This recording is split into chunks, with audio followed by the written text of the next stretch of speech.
Hey guys, so today I'm going to talk about anti-gravity. It's a mysterious, hypothetical, elusive force that opposes gravity, and it's found all over science fiction books and film. But does this thing really exist? Let's take a look.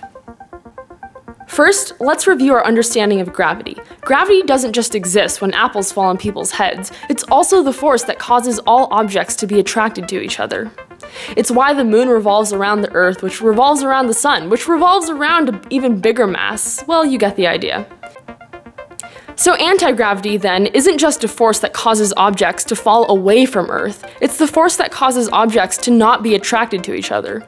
And it's the hypothetical force, because the real question plaguing scientists is, does this thing exist? In order to answer this question, we first must discuss antimatter. Antimatter is essentially the opposite of matter. All its particles are opposite that of normal. What do I mean by that? Normal matter is made up of protons, neutrons, and electrons. Antimatter, however, has antiprotons, antineutrons, and positrons. Well, so how these particles of matter interact with each other is something that scientists want to figure out. You may logically think that these particles are opposite of matter, so naturally they should be oppositely affected by gravity. Which leads to the question, is antimatter the same as anti-gravity? Sadly, we haven't been able to test this concretely because matter and antimatter disintegrate into pure light upon contact. However, scientists do have a few ideas. The standard assumption is that antimatter behaves the same as normal matter, that its gravitational interactions are simply put, normal. But others would argue that antimatter repels matter with a force of anti-gravity, just as strong as gravity.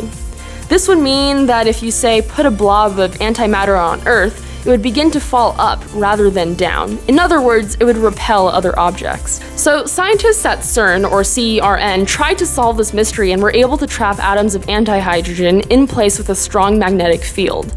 However, the field was so powerful that they couldn't measure the effects of gravity.